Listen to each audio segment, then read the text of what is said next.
Weaving in your ends is a necessary part of every crochet project. However, with thinner and lacier fabrics, it can require a little more finesse. Make sure your ends are sufficient in length before cutting and fastening off. I usually go for around 6 inches or so.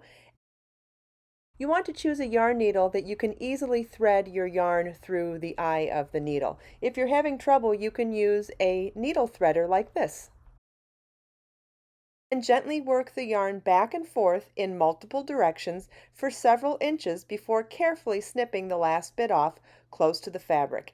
Any section of the fabric that is dense will be easier for weaving in ends. For example, a seam, a cluster, shell, or other textured stitch, or the wrong side of the fabric.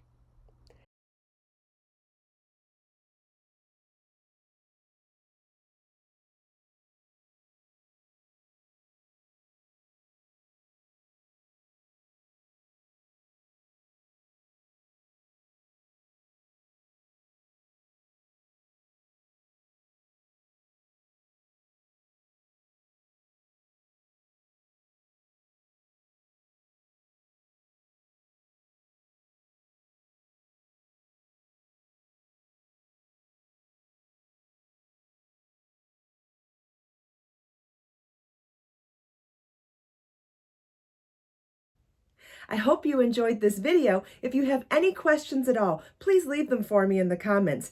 Everything we talked about today, you can find as links in the video description below. Let us make time to create, share, and inspire today and every day. I'll see you in the next video.